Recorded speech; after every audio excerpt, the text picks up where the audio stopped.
Greetings, everybody. Thank you for joining today's I Am Online. This is the monthly webinar series focused on identity and access management, brought to you by InCommon and Internet 2. My name is April Motley, and I am the communications lead for InCommon, and I'm happy to help host this hour of community and collaboration. Our moderator is pretty awesome, so without further ado, I'm going to pass the virtual podium to Mike Zawaki. Thanks, April. I'm pretty all right, at least. My name is Mike Zawaki. I'm a program manager with Internet 2, and I'm just going to go ahead and get right into it. We have a pretty packed agenda for today, so I just want to make sure that we get through everything. Everybody's seeing the slides there. Okay, great. Well, here we go.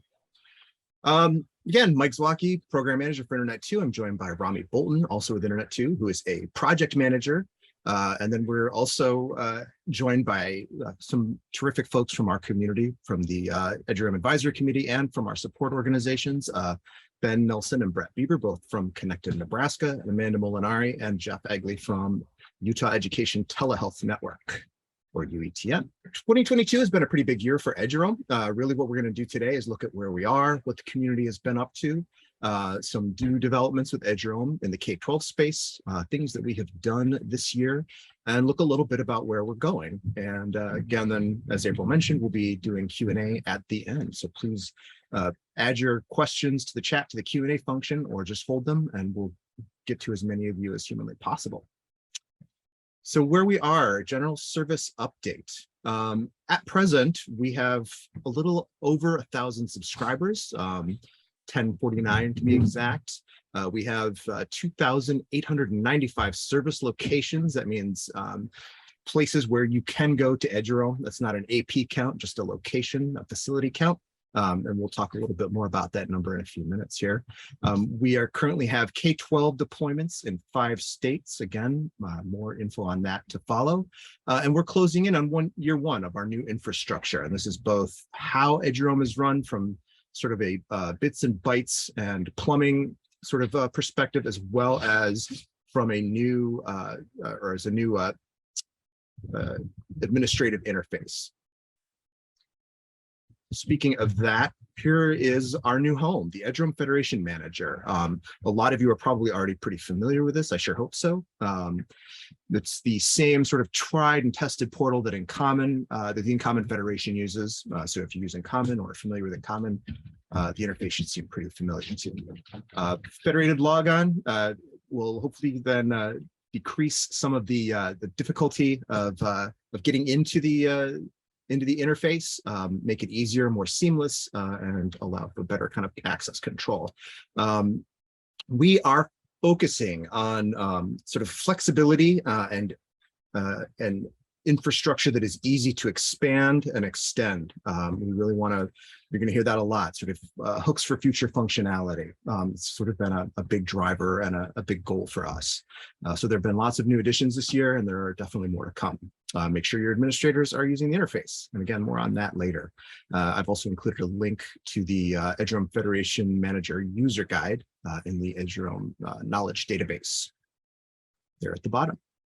So those service locations, I'm going to introduce a term, a friendly or an international friendly, or as it's sometimes called, an exhibition game or a scrimmage. And what does this mean with regard to eduroam? Well, right now there are 3 countries that are leading the world in eduroam service locations. Brazil, as you can see there, is up at the top. Germany, kind of in the middle, number 2, and US is just behind Germany. So we think that we could probably move that number up. So in order to do this, we have coined, or actually our EAC chair, Jeff Egley, I believe, coined this term, Hotspot-toberfest. What we want to do is try and move up our number of service locations. And there are a few different ways we could do this. Obviously, deploy new service locations is one, but you can also go into the eduroam Federation Manager and register your service locations, your existing service locations. In many cases, folks will register their main campus or their main facility, and then they'll bring eduroam up at a completely different campus or another facility, and then they just they don't note it in the mapping interface. And that just really the work takes a few minutes. Again, the eduroam Federation Manager user guide has some pretty detailed steps. And really, it's great when you do this because it does help your fellow eduroam administrators and the fellow eduroamers. The community can kind of get a better sense for where they can roam, where the service is available. And it also helps your colleagues who might be having some internal discussions around adopting eduroam or expanding their eduroam, because if they can bring up that eduroam map that is maintained on incommon.org, they can point out to these internal and external stakeholders, look at all the places where you can use this. And so it really increases the visibility of the value for the service and for the community as well. And it's a matter of national pride. I mean, come on, folks, I'm sure we can do better than number 3. All right, I will pause here and turn things over to Jeff Egley, from UETN, who is the chair of the eduroam advisory committee, and Brett Bieber from Connected Nebraska, who is the vice chair of the eduroam advisory committee. And they're going to talk a little bit about the EAC and what they've been doing this last year. Hey, thanks, Mike. And yeah, if you want to just jump to the next slide. Privilege getting to share today what we've been doing with the EAC. And one thing I wanted to just bring everybody up to speed on, EAC, if you're not familiar, is pretty new, group in terms of the committees within Internet 2 and working with trust and identity. And a point I want to make up is actually we have a number of seats that will be coming available this year. So if you have an interest in participating, we would encourage your participation. And so we'll see some major change this year. It's a great group. We're doing good work. Number of us also come out of the support organization side of things, and as Brett will allude to as we move on, there's a lot of work going on, and we'll talk some about one of those efforts right now on onboarding. But I'll make just another pitch that Mike did on the service provider too, and just on the mapping, getting that mapping up, I think, and having all those sites out there really helps too as we go to work and bring on additional service providers. Some of those that might be, say, in the private sector may not be familiar really the coverage and the adoption here, and so it really helps in that case as well. Mike, if you want to jump to the next slide. So some of the first work we started out here, Rob Gorell and Kim Owen both had were both chairs at one point with the EAC, and one of the first things we dove into was the eduroam best practices guide, and I and Rob and others contributed to crafting that, outlining that, and seeing that through the process, and now part of some of the work that we're doing as part of the EAC. Some important work right now, which Brett will speak to, is the onboarding and the guest access, and just really appreciate him being able to join us today and share and provide a look into what's going on there. And also want to encourage too that the EAC is listening. We want feedback on other areas that we may need to dive into and focus on. And so your feedback is welcome and encouraged. And so with that, Brett, we'll jump to the next slide, and I think this jumps right into the onboarding. Yeah. Thanks, Jeff. And I was just going to also say that that's a fantastic group that's on the EAC, but we are, absolutely interested. Please nominate yourself or a colleague if they're interested in advancing eduroam and working with us on this. But one of the work products that we wanted to at least mention to you all is something that we call the user device onboarding requirements. And this kind of came out of what Jeff mentioned earlier, which was a best practices guide, which was a simple guide that was published by the EAC that talked about some of the important considerations when you're interested in deploying eduroam, things that you should consider. And if you saw the webinar, the most recent webinar, which I think was with Mike and with Sarah, they spoke about how do we enable the next 1,000 subscribers.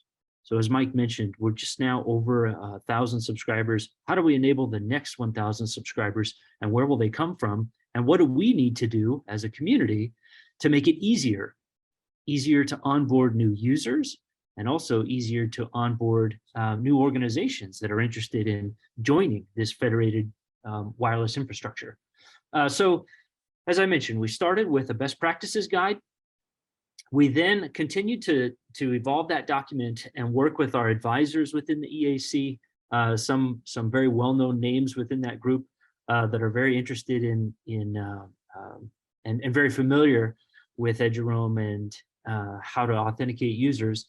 And we evolved that document into this user device onboarding requirements doc that is aimed at providing some improved and some ways to accelerate the adoption of eduroam for folks that either don't have the Radius infrastructure, don't have the expertise on how to host that, or are interested in doing things such as providing a secondary credential to that device so that the user doesn't have to provide their primary credential, their standard username and password, into that device for their access to eduroam.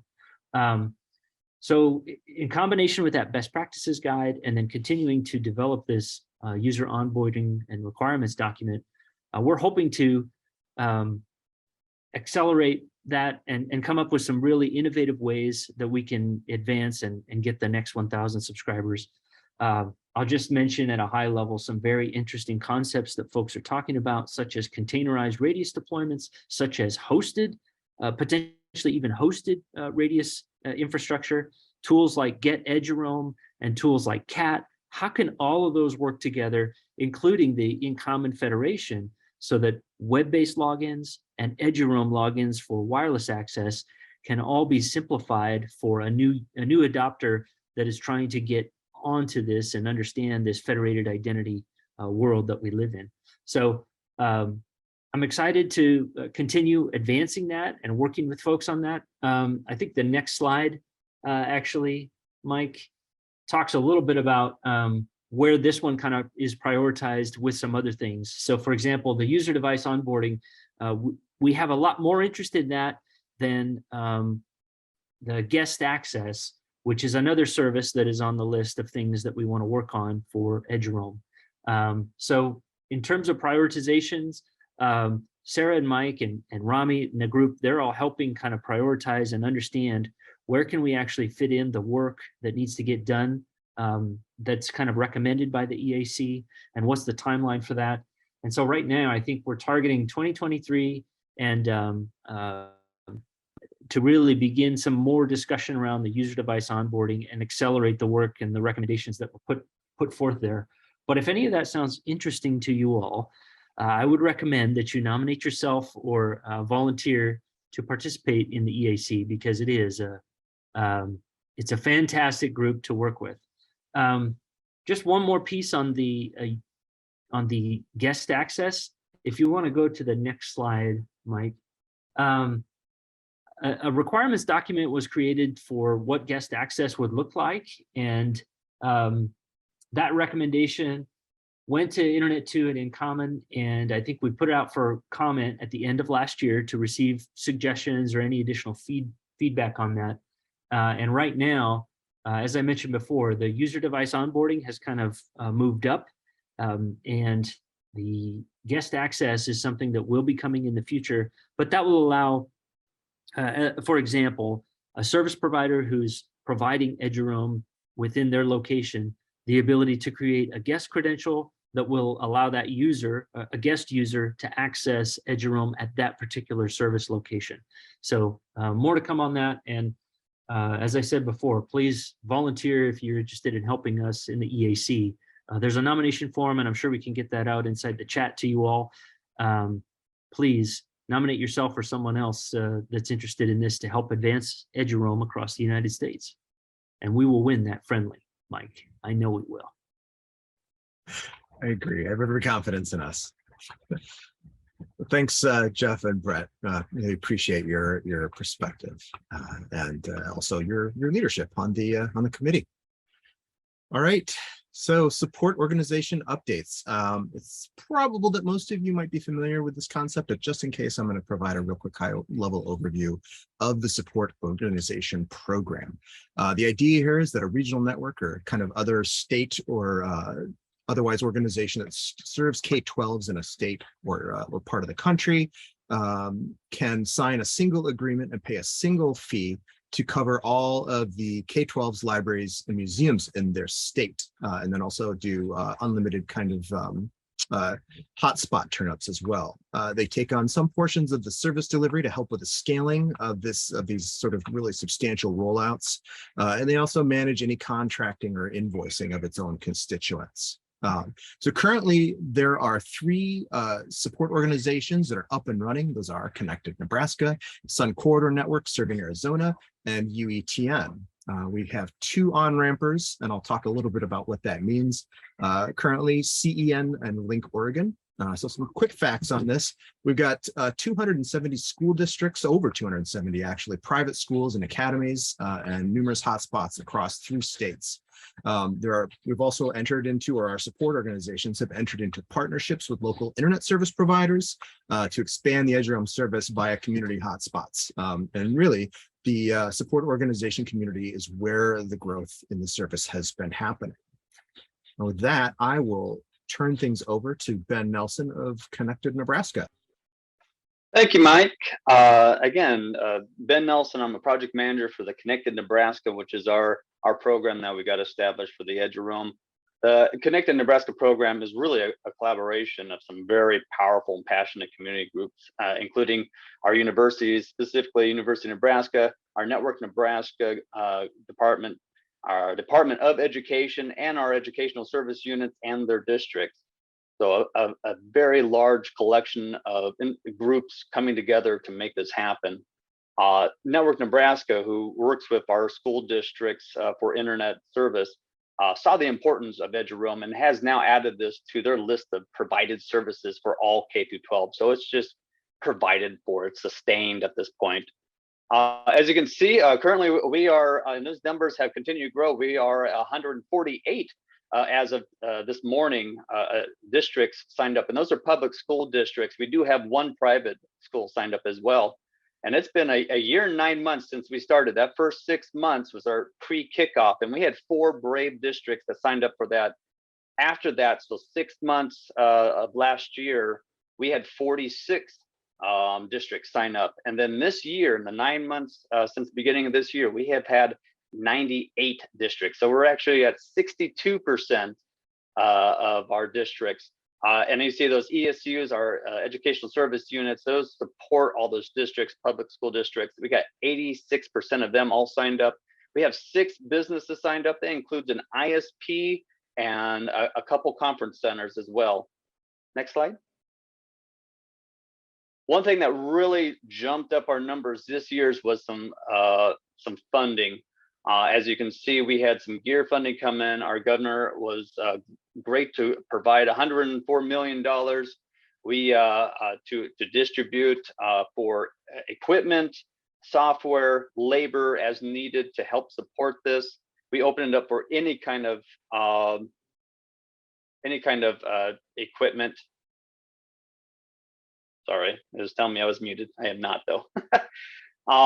And we are continue to process those requests. As you can see at the bottom, we had 130 requests. The funding started on June 1st of this year and ended September 15th. So it's a very short time period, but we had some great results.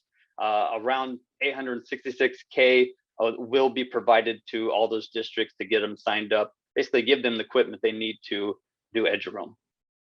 Next slide. As Connected Nebraska continues, we've been really working with the school districts heavily last 3 months, last year actually, to get them online.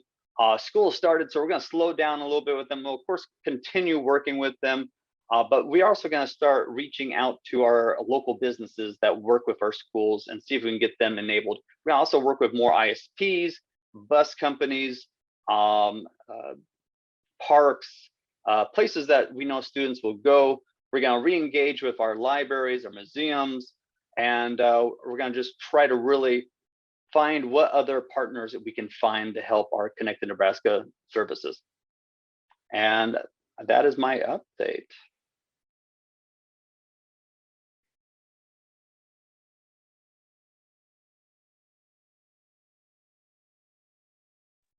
All right. Thank you, Ben. Amanda, would you like to lead us through what's been going on in Utah? Yes, thank you. My name is Amanda Molinari. I'm an IT project manager with Utah Education and Telehealth Network. To the right, you'll see a map of basically our current infrastructure and where we're located there. Right now, we have nearly all districts in Utah with eduroam. We are engaged in a promotional campaign to increase awareness of the service and also to drive the adoption among K-12 students and teachers. The promotional campaign includes things like, sending informational things through email and through our user group that we have once a month, and just different materials, social media, stuff like that. We worked with the Utah state government, UETM. We brought over 50 new SP only locations online, including numerous state parks, DMV offices, and other state government facilities. And then we're also increasing the number of SP only constituents. So there you see an image. We have eduroam on the UTA Frontrunner, and we also have it at the Salt Lake City Library. Okay. eduroam in K-12.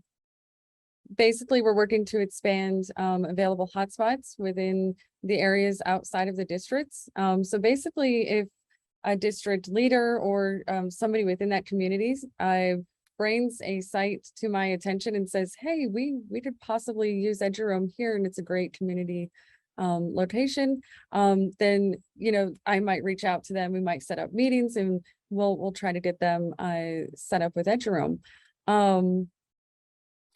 So basically, the promotional drive to expand hotspots outside of the existing eduroam community.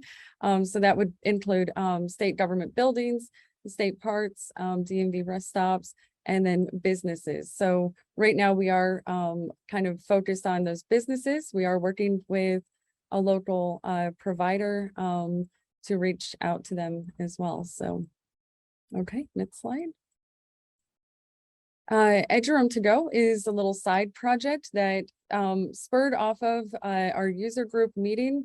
And basically what it is using AP devices that are maybe deprecated or end of life, and removing the firmware, replacing that with some open source software, and then from an end to end create a solution that's basically out of the box usable, to where if we have a site that says, hey, I would like to have eduroam here, we could give them this device that's pre-configured, and they would be up and working. This is a largely volunteer operation. So it really relies on the community to not only find the AP devices, which will happen, as districts move away from certain Wi-Fi devices, they become deprecated, and those are devices that we could always scoop up and use. So they would be in charge of wiping those and getting those updated with the proper firmware. And they would also be responsible for saying, hey, which site do we want to have set up? So again, that's repurposing the hardware, which I think is really great. It's a nice environmental kind of thing right there. So yeah, pre-configured. Yeah, and it would lower barriers for businesses that would want to join. Okay, and we're getting so close. We have 3 phase gates in this sort of project, and we're getting very close to closing that first phase gate. So I'm really excited about that. Okay, next slide. And that's it. Thanks, Amanda. All right, so I'm going to stand in for some of our friends at Sun Corridor Network. They've been doing some really terrific work as well, and I want to make sure that their accomplishments get highlighted. So what they've done thus far, I guess I should say Sun Corridor Network is an organization that serves the K-12s, libraries, and other organizations with our educational organizations within the state of Arizona. It is a partnership between Arizona State University and other state educational government entities. So what they've done is thus far is they went ahead and created a website for eduroam for the Sun Corridor community so that they could do promotions, drive traffic to that site, and sort of use it as a front door for their work in the state of Arizona. They have deployed their first pilot districts to school districts, Pinal and Florence, and have created a legal agreement structure for their members and carried that through sort of the university procurement process. And now that they kind of have that formalized, they expect that they'll pick up more schools as Pinal and Florence just sort of agreed to sort of run on the bleeding edge with without a formal agreement in place. And so that having that done is going to ease that sort of the next steps for the coming schools here. And so that's kind of where a lot of their attention is. And they're also pursuing a partnership with a state library system. Having eduroam up in those locations would open up a little over 200 locations around Arizona. And again, the more places you can use eduroam, the easier it is to convince folks to join eduroam. So that would be a pretty cool little coup for them. Then also working with eduroam institutions within Arizona to update their location info. Laura Eder and Dennis Kinton from Sun Corridor Network have been really kind of sounding the drum beats to get service locations signed up. So we definitely appreciate them there. And again, just sort of showing people where they can roam and making the service easier to use and more attractive for folks to start using. All right, I mentioned on-ramps and two organizations in particular who have joined as on-rampers, as we call them now. The on-ramp is basically provides a set period of time for sort of a limited trial of the support organization program for interested organizations. And during this time, we waive the fees that are normally associated with the program while folks are on-ramping. And this just sort of, again, makes it easier for them to get up and running and again to make those use cases to folks in their state. So an on-ramp is a support organization essentially. They can sign up up to 5 K-12 districts or other the libraries or museums as well. And when the next cohort begins, then those on-rampers can then join the support organization as full participants, or they can also say, well, this may not have worked out like we thought, and they can, if they need to spin down those 5 initial identity providers, they can do that at that time. So right now, individual K-12s who want to use eduroam need to kind of do so through a support organization. We love K-12s, we would love to have all of them, but really it is kind of a matter of scaling. We want to be able to continue to offer eduroam at a sort of a quality of service level that the community has come to expect. And to do that, we need our scaling partners. And so that is why we sort of have the flow of K-12 running through support organizations. So as I said, Link Oregon, CEN, Connecticut Education Network, were selected as the 2022 eduroam support organization cohort on-rampers. And so they have been spending this year kind of building out their support network, formalizing processes, and building the relationships within their state to really position them for success in 2023 should they decide to join as full support organizations. And it's worth noting that both Link Oregon and CEN are existing Internet 2 regional network connectors. They understand the community. They really kind of so they can engage with the community pretty easily, pretty seamlessly. So we're really glad to have them on board, trying out this new structure, this new aspect of the support organization program. Okay. And that brings us to what we've done this year. We've heard a lot of cool stuff from the support organizations. I'll take a few minutes here to just talk a little bit about what's been going on with the service over 2022. So we mentioned, that the eduroam Federation Manager is the new home for eduroam. One of the things we've been doing is looking at ways to enable testing of the service through the eduroam Federation Manager. And the first one that we added was IDP testing. The IDP test runs right out of the EFM, usually takes about 10 to 15 seconds per realm, and provides your eduroam administrators with results of the authentication, any error messages, and just also let you know which of the top level radius servers were used to proxy the test. Right now, you can test via a variety of authentication methods, EPEEP, EPTTLS, and EPTLS. And those realms obviously have to be fully approved. The IDP has to be fully configured in the eduroam Federation Manager. It's essentially a test in the production environment, or test of that account in the production environment. And hooks for future functionality. Again, you're going to hear that a lot as we talk through the things that are new in eduroam. We really want to make these new functionalities scalable, extensible. We want to be able to do cool new stuff with them. So eventually it might not be just an IDP realm test. You might see things like, sort of active monitoring. You can set up active monitoring on realms and periodic tests, or if they see anything amiss, they might come back and tell your eduroam administrators, pop up alerts and so forth. And again, we're sort of building out the base functionality first. And then once we have that, we're going to circle back, taking in feedback from the community to know what's important, and continue to build this out and make the eduroam Federation Manager and the service itself better, faster, and stronger. I mentioned down here that there's a testing guide that's available in the eduroam knowledge base. Here's that link again. Another thing that we've added is the ability to view the logs, again, from the sort of from the top level radius server perspective. Again, you get that through the link in the eduroam Federation Manager. The tool is powered by Grafana, which is an incredibly powerful and flexible platform for log monitoring. Grafana is an open source tool, flexible, highly customizable, and has a great user community that we can draw on to help build out new functionality. It's worth noting too that if you're an administrator for multiple organizations, it's going to work out of a single instance. You don't need to keep logging in and out of the interface to see all of the realms you're responsible for. And there's that hooks for future functionality again. And we have a log viewer guide available in the eduroam knowledge base.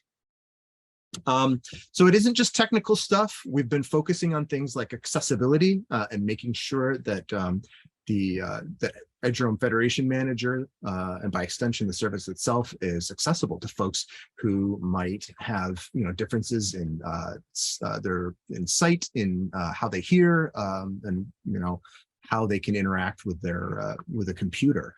So we went through the VPAT, which is the Voluntary Product Accessibility Template. Really, the VPAT just sort of lays out the standards, the 508 standards for IT accessibility, which is a set of federal standards, and in a very kind of easy to compare way, lays out how the service meets and supports those various criteria. And you can kind of see that here, right? You've got which criteria is applicable. Does the service support it, and to what degree? And can you tell us a little bit more about how your service supports that level of accessibility, or that level of that criteria? And this is really good for it provides like an explanation of the compliance level.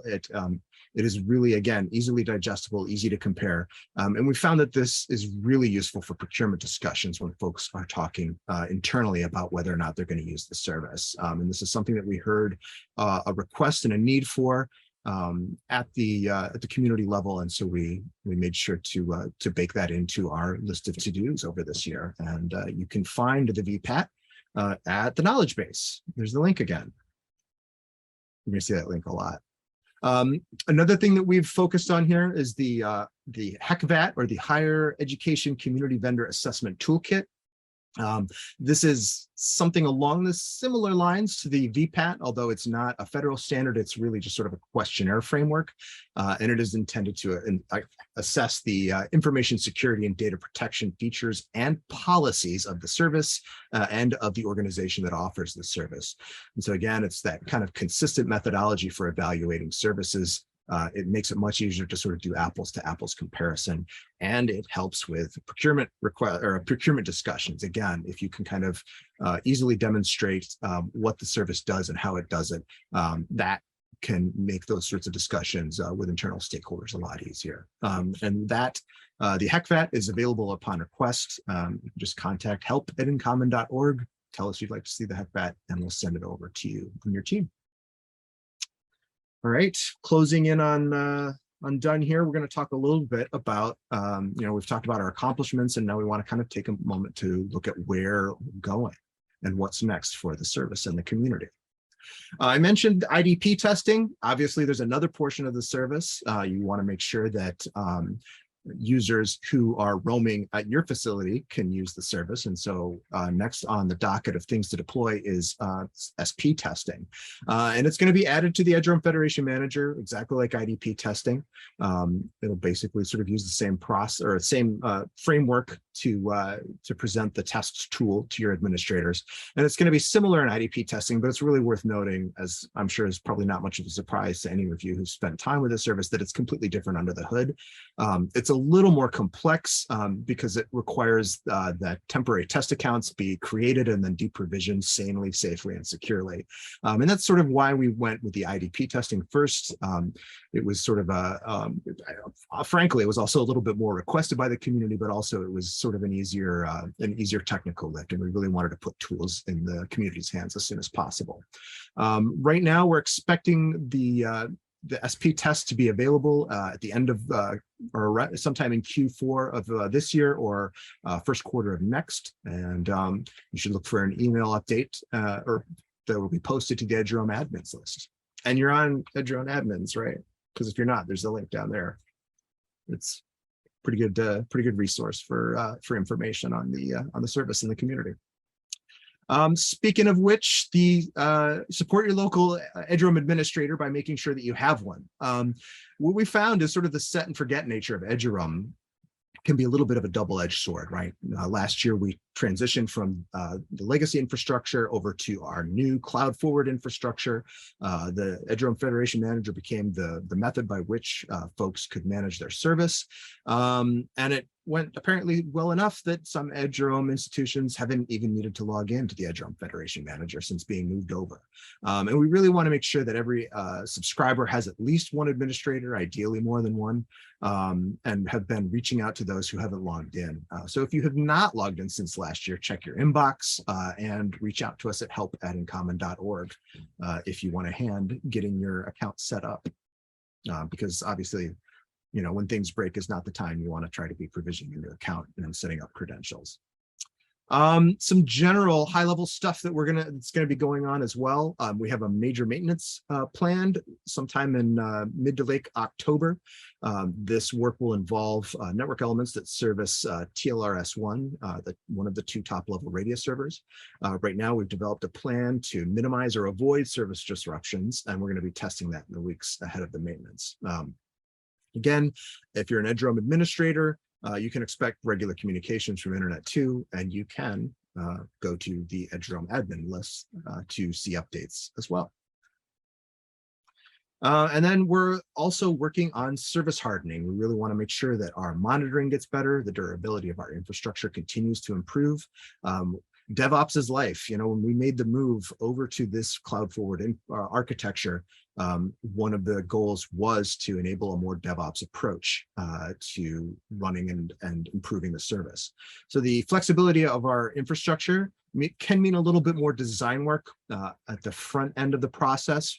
There's a lot more in the way of moving parts, but that also means there are a lot more opportunities to improve the service. We can build better, faster, and stronger. So we're looking at better monitoring, better routing, and better container management of the service. And really, a lot of this work is invisible to the community.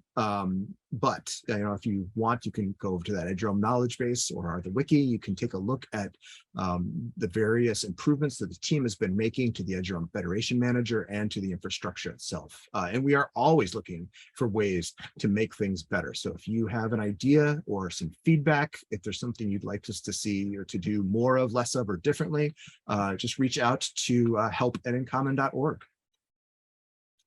And that's it. I guess at this point, we'll go ahead and April, we want to open it up for questions.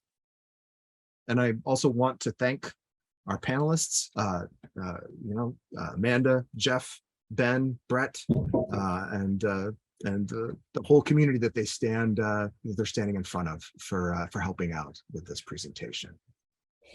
Absolutely, Mike. Thank you so much to you and our other presenters this afternoon.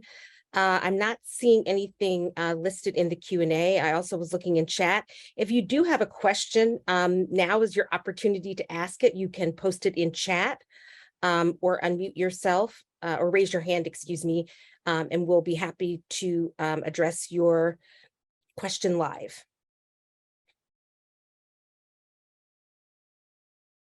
Or our expert speakers answered all the questions.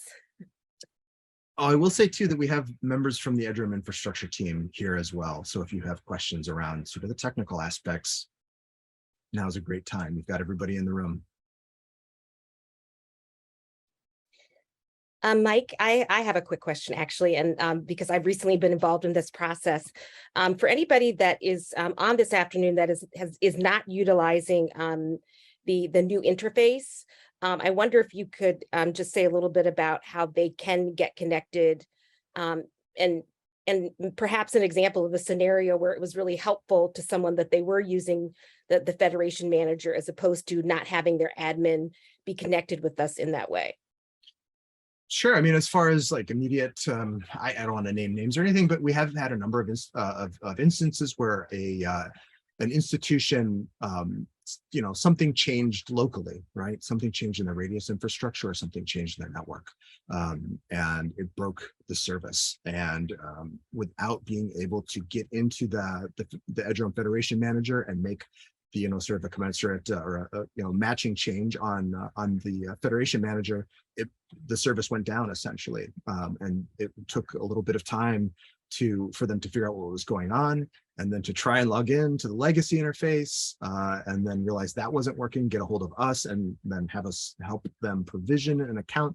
And really it was, it added hours and a couple of cases, a day or two to an issue that really could have been resolved within a handful of minutes. All right, it looks like we have a question in from Stefan. Is that, am I pronouncing your name correctly? All right, so the question is, how are the logs internally within your regional networks handled? Within UETN, or do they stream those up to Internet 2 infrastructure? So at the school districts, and I guess it depends on what types of logs. The radius logs are going to be handled at the IDP side, the school district or the service center. And service centers, we describe those as maybe encompassing quite a few school districts. So they handle those internally. And then of course there are the logs that we do see in the Federation Manager, but it's not something, we're not able to see like usernames, and we're not able to see those kinds of details, that level of detail through the Federation Manager logs. So I think it depends on what types of logs, and I'm not sure if that fully answers the question, but yeah, I can say, yeah, go ahead, Brett. Sorry. I was just going to add into what Amanda kind of described. Within Nebraska, we did have a number of discussions around whether or not there would be value for our regional network provider to stand up infrastructure to consolidate logs. I think in the end, we have so many constituents that all have their own existing log infrastructure or a need to aggregate logs from all of their infrastructure that adding another one on top of it may not have provided any value, but certainly having access to logs has been important. So as Amanda kind of alluded to, if you're responsible for the radius server, you have the access to those logs, but you may be missing some of that routing if someone travels and they go to another site, and then that goes up to the top level radius server for eduroam. You may be missing a piece of those logs there. And so having the log infrastructure, at least being able to see the logs that are handled by the top level radius servers has been very helpful. But no, we don't stream any of our constituent logs up to Internet 2. The log viewer there is purely for viewing the top level radius servers and whatever routing for authentication happens inside there. I'll say it has been very helpful. We discovered a couple of authentication loops within some configuration. And so just having access to that has been very helpful. You know, we wouldn't be able to see some of those within just our own IDP logs. But when we combine both of them, or by looking at the logs that we have and then going to the Federation Manager and opening up the log viewer there to see what happened, that's where we've been able to get the full picture. I don't know if that helps, but we did have a number of conversations around the log aggregation within our constituents, but haven't decided to move forward on anything just yet there. Yeah, and I think a nice segue from this is sort of the level of support the UETN has chosen to offer as well. So we do kind of act as like maybe a go-between, to where if a school district, maybe a person or a group of people report to us and they say, hey, I have issues. Me and my students have issues, or whoever, their staff, have issues logging in at a certain district or site.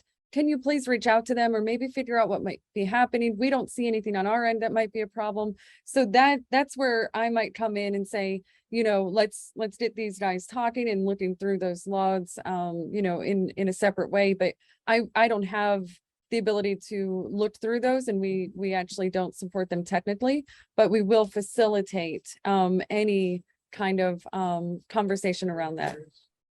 So.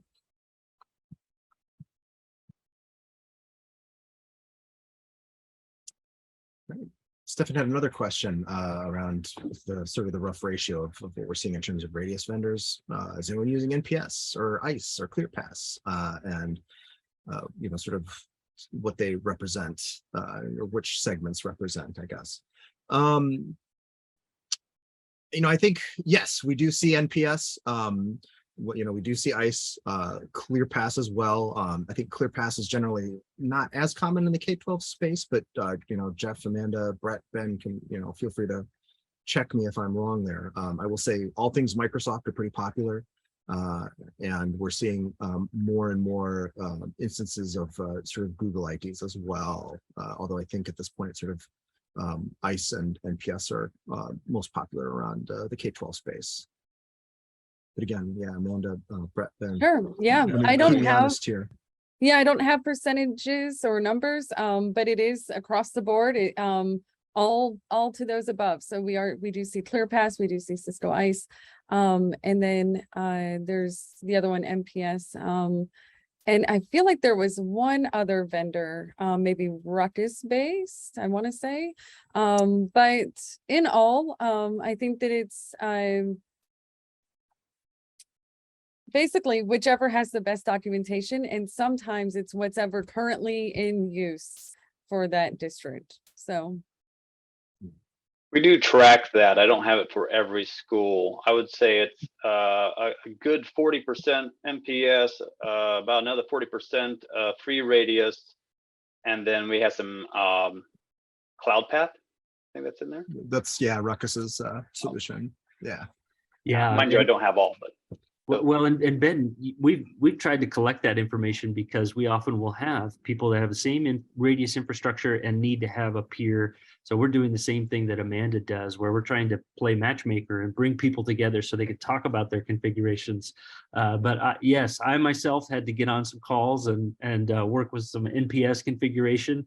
But it's been a lot of fun, especially learning how each of these radius vendors, you know, just the variety of infrastructure you see when you have so many schools out there, so many school districts, and each one of different sizes, and how they've chosen to deploy this infrastructure. So yeah, it's a challenge, but it's something it is really great though, when you can bring people together that have similar infrastructure. Yeah, that's perfect. Yeah, that's exactly what we've done.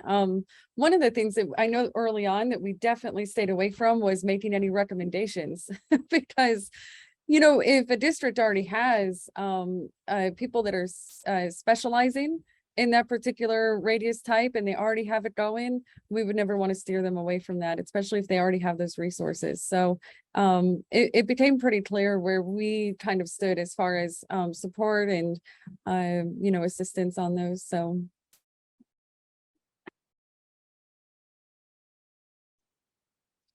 And Stefan, I just want to also circle back to your first question. I think it's worth noting too that the sort of the architecture, the overall architecture from a radius standpoint in the US is very, very flat. There are two top level servers and everybody points at those. So there is intermediate radius level between Internet 2 and the in common and the eduroam community as a whole. And as Brett mentioned, you know, we've looked at possibly, you know, Brett mentioned it from the standpoint of logs, but you know, another thing that we're, you know, cognizant of is might it someday be necessary to have kind of regional radius proxies. Right now, the answer is no. You know, it doesn't. The complexity of putting that in would kind of outweigh any benefits. So for now, everybody goes straight to the top. Yeah, one piece, Mike, where we are having active conversations around a radius concentrator for one particular service provider is in a commercial ISP. So we've had interest from a commercial ISP that is actually a fiber to the home internet service provider and deploying eduroam support within their routers that are deployed inside of just any residence inside that's a subscriber for that. And there's a number of discussions that are happening there. But I think that's one use case where the internet service provider would build out a radius concentrator that all of those residential subscribers and any eduroam traffic through those would go to that concentrated radius server before it then gets sent on to the top level radius servers. So, I mean, we are having some discussions around architectures like that for specific use cases, such as the individual internet service providers subscribers. And even, you know, further down the road, if we get to the point where we have these regional networks that are really significantly sized and we see the need for that, there may be some need for that. But right now, I think those are the only two spaces where we're even kind of in discussions around radius concentrators.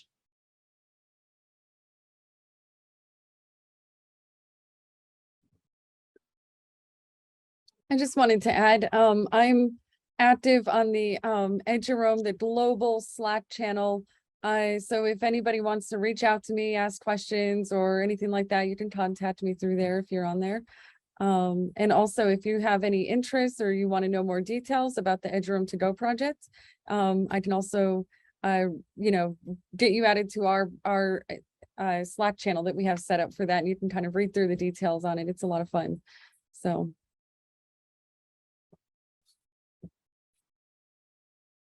Okay, any closing thoughts from you, Mike, or other presenters before I close this out here for the afternoon?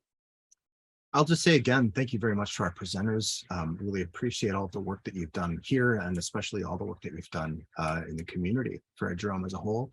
And thanks to everyone who attended. We definitely appreciate you taking time out of your day and listening and you know, engaging in discussion. So thanks very much and stay tuned, more to come. Excellent. And before we go, I'm just going to share my screen briefly with you all. Excuse me. To give just a few last housekeeping items. We again, echoing that thanks. We really do value your feedback. So if you would complete the survey that's going to pop up at the end of the webinar, we would really appreciate it. We take that feedback seriously. You can also contact me, April Motley, directly to provide feedback. There's my email address. We hope that you'll join us for our next I Am Online, which will be October 19th at 1 p.m. And if you have ideas, we do have a submission form live on the InCommon website at this time. If you have ideas for future webinars for I Am Online. With that, I will echo my thanks for everybody who participated today and everybody who attended. And also thanks to our Internet 2 events team, especially Carly and Susan, who help us make it possible for us to do this every month. You all have a great rest of the day. Thanks so much. Bye, folks. Thank you. Thanks, everybody. Take care. Thank you.